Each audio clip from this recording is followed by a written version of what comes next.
All right, guys. Well, Harley just dropped off my bike. As you see, there's still plenty of snow on the ground. We got a good month or so before we're going to be riding, but here it is, the 21 Street Bob 114.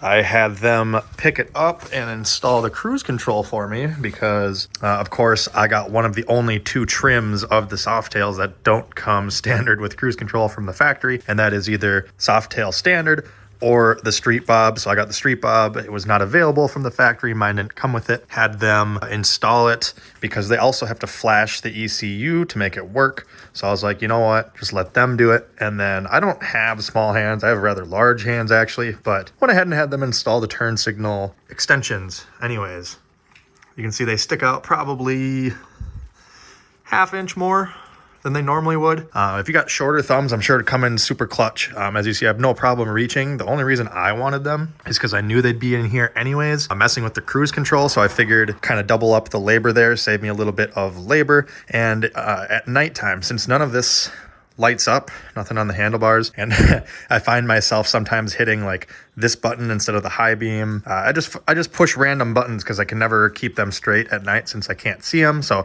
just having a bigger surface area here to hit the turn signal I think is going to be nice. But got a pretty clean slate here. This is the first official video besides the welcome video on this bike. So these are officially the first mods, if you want to call them that, the cruise control and the button extenders for the turn signals. We will definitely have more videos to come. I have a rad guard, oil cooler guard to go on there. Just showed up from Australia. And real quick, for those of you interested, I'll just show you how much this was. The cruise control kit from Harley itself was $267 essentially, and then an hour and a half labor to install it and program it, because like I said, they do have to program the ECU. So total with parts plus labor and programming, $460. And then the turn signal switch extensions, those are $35 for the part. And then they charged me 3/4 of an hour of labor, which is $129 an hour. So just under $100 for install, and there's the total for that. So everything combined was $660, but I already paid for the cruise control itself previously, so that's why I ended up paying $395 this visit instead of the $662. If you bought all this at once, that's what it would be, $662 roughly. So yeah, that's what we're sitting at. So this year I'm going to focus on kind of cosmetic mods while I save up. Next summer I'm going to do a stage 2. I'm not going to waste any money on the stage 1 stuff because I don't want to have to do exhaust intake, then go get a tune, a dyno tune, and then have to take the exhaust off to do my cam again, and then go get a retune. So you're paying for the tune twice and doing the exhaust twice. I'm just going to wait. I only got like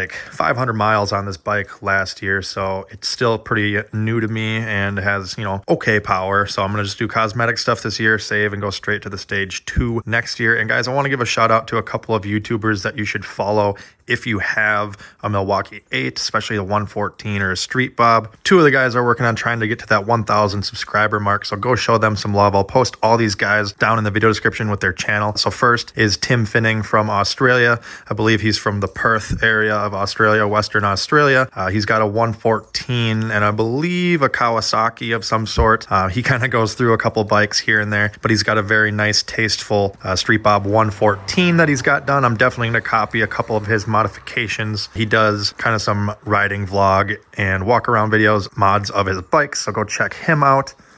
The next is Easy Rider Greg. He also does mainly Harley vlogs, just some nice riding around videos and moto vlogs there. And third but not least is going to be Tommy Miller, who is also over in Australia, I believe. He's been super helpful. He replied to a bunch of my questions about some 114 builds. He's got a lot of cool builds on his page as well as on his Instagram. So again, go check out and subscribe to all 3 of these guys. They've all got Harley related content and they're fun to watch. So go ahead and get those guys to that 1,000 sub mark. Tommy's already there, but he definitely needs more recognition. I've watched a lot of his videos, like I said, and he seems to really know his stuff, and he's given some very good insight and good knowledge. So definitely going to be utilizing all that stuff that I've learned from those guys and products that they've used to go ahead and build this platform, and I'm excited to do that. So stay tuned for future videos on the Street Bob 114, guys. Thanks for watching. Make sure you hit that like button, comment down below with any questions, subscribe, and hit the bell if you haven't already for more videos like this. And as always, thanks for watching. Have a great day.